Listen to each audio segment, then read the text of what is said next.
Hello friend, मैं आपके लिए लेकर आई हूँ सुपर टेट के कुछ महत्वपूर्ण क्वेश्चन, वन लाइनर क्वेश्चन लाई हूँ। सारे क्वेश्चन बहुत ही महत्वपूर्ण हैं, तो अंत तक वीडियो को ज़रूर देखना। आपके लिए ये फ़ायदेमंद ही होंगे, आपके एग्ज़ाम में आपको ज़रूर सफलता दिलाएंगे। तो इसलिए वीडियो को अंत तक देखना बिना स्किप किए। तो चलिए स्टार्ट करते हैं। केला के पौधे कैसे होते हैं? साग होते हैं। केला एक ऐसा एक साग पौधा है। हल्दी की नई प्रजाति खोजी गई। हाल में ही हल्दी की नई प्रजाति खोजी गई। कहाँ पर फ्रेंड? मेघालय में। देखते हैं। ताज़े पानी के कछुए में वृद्धि। Indo Burma hotspot. सेब के फल में लाली का कारण है, तो क्या कारण है? एंथोसाइनिन का। ओके। समशीतोष्ण फलों का राजा है। देखिए, सेब कैसा एक समशीतोष्ण फल है। ठीक है, कौन है? सेब। आपको ऐसे भी करके याद रखना है। अब देखते हैं नेक्स्ट क्वेश्चन। सेब में विटामिन की मात्रा भरपूर पाई जाती है। ठीक है, ये आपको याद रखना है। भारत में सेब जम्मू कश्मीर, हिमाचल प्रदेश। देखिए, दो जगह आपको नाम याद रखना है। जम्मू कश्मीर आ जाए तो क्वेश्चन में जम्मू कश्मीर लगा दीजिएगा, और अगर हिमाचल प्रदेश आ जाए तो आंसर में हिमाचल प्रदेश लगा दीजिएगा। ठीक है, इन दोनों को आप देख लीजिएगा। हल्दी के पीलेपन का कारण क्या है फ्रेंड? तो क्या है? ज़ैंथोफिल के कारण है। ठीक है। गाजर के रंग का कारण क्या है?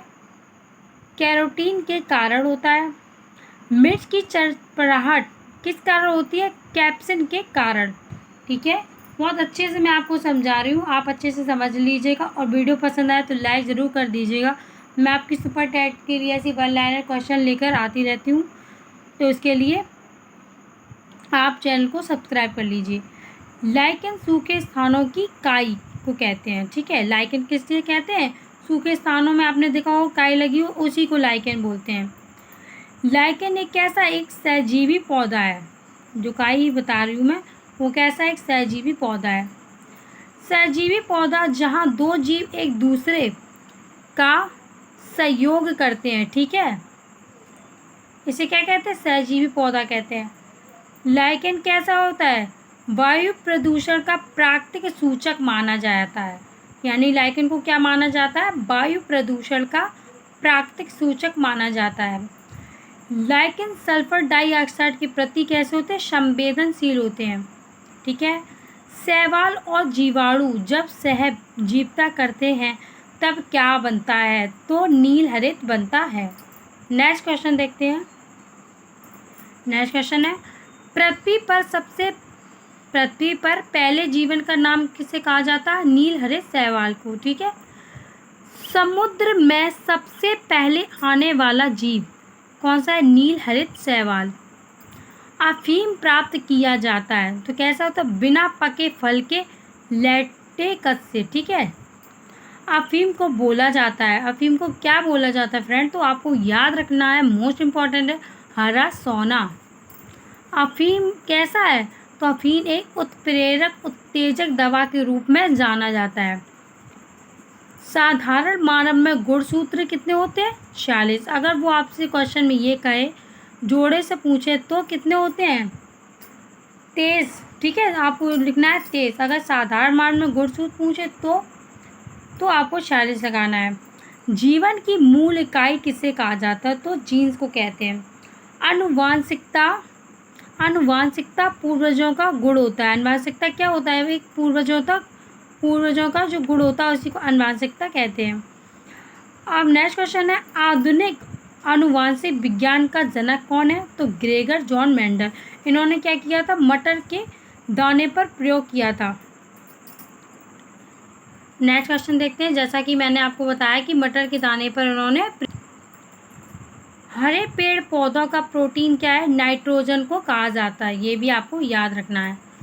आश्रित जीवाणु जो दलहनों फसलों की जड़ों में समायोजन करते हैं, जैसे राइजोबियम एजेटोबैक्टर। ठीक है। श्वसन जीवाणु क्या होते हैं? ये दलहनी फसलों पर आश्रित नहीं होते हैं, क्योंकि यह सब जगह के लिए स्वतंत्र होते हैं। अब नेक्स्ट क्वेश्चन देखते हैं। मानव शरीर में सर्वाधिक प्रचुरता से पाया जाने वाला तत्व क्या है? तो ऑक्सीजन। ये इनका क्रम भी आप याद रख लीजिए। पहले क्या था? ऑक्सीजन, फिर कार्बन, फिर हाइड्रोजन, फिर कैल्शियम, फिर फास्फोरस। अब कैल्शियम किस किस चीज़ से बनता है ये भी मैं आपको आगे बताऊंगी। हमारे शरीर का सबसे दृढ़ भाग कौन सा है? तो दृढ़ भाग कौन सा है? दंत वलक। ठीक है। अब दंत वलक क्या होता है? दांत के बारे में बात कर रही हूँ मैं। दंत वलक से बनने वाले तत्व कौन से होते हैं? ठीक, तो कैल्शियम फास्फेट, कैल्शियम कार्बोनेट। अगर आपसे पूछा कैल्शियम किससे बनता है, तो कैल्शियम किससे बनता है? फास्फेट और कार्बोनेट का मिश्रण होता है। ठीक है। श्रीरंगपट्टनम, शिव समुद्रम और श्रीरंगम के द्वीपों का निर्माण कौन सी नदी करती है? तो कावेरी नदी करती है। नेक्स्ट क्वेश्चन है, लेटेराइट मिट्टी मिलती है सबसे ज़्यादा कहाँ मिलती है? पश्चिमी घाट में। पश्चिमी घाट में कहाँ मिलती? केरल। अगर ऑप्शन में आपको दिखे केरल तो आप केरल लगाइएगा, अगर महाराष्ट्र दिखे तो आप महाराष्ट्र लगाइएगा। ठीक है। सबसे सर्वाधिक मिट्टी इन दोनों जगहों पर पाई जाती कौन सी? लेटेराइट मिट्टी। ये भी आपको अच्छे से याद रखना है। भारत में मसालों का घर किसे कहा जाता है? तो केरल को कहा जाता है। ठीक है। अच्छा, आपको ये पता होगा कि दलहनों की रानी किसे कहा जाता है? अगर आपको पता है तो कमेंट करके बताइएगा। और दलहनों का राजा किसे कहा था ये भी आप कमेंट करके बताइए। ठीक है। अब भारत का प्रवेश द्वार किसे कहा जाता है ये आप कमेंट करके मुझे बताइए। ठीक है। ये आपके लिए कमेंट में है कि भारत का प्रवेश द्वार किसे कहते हैं। ठीक है। और नेक्स्ट वीडियो फिर आएगी आपके लिए। और ये वीडियो कैसी लगी तो कमेंट में ज़रूर बताइएगा। एक प्यारा सा कमेंट कर दीजिएगा कि आपको वीडियो कैसी लगी। और वीडियो पसंद आई है तो लाइक ज़रूर कर दीजिए। मिलती हूँ नेक्स्ट वीडियो में। इसी तरह मैं आपके लिए तैयारी करवा रही हूँ ताकि आपको अच्छे से रट जाएँ ऐसे क्वेश्चन। देखिए, इन क्वेश्चनों को रटना ही पड़ता है, ऐसा नहीं कि मैं आपको प्रैक्टिस करवा दूँ तो प्रैक्टिस में आपको देखिए रटेगा नहीं।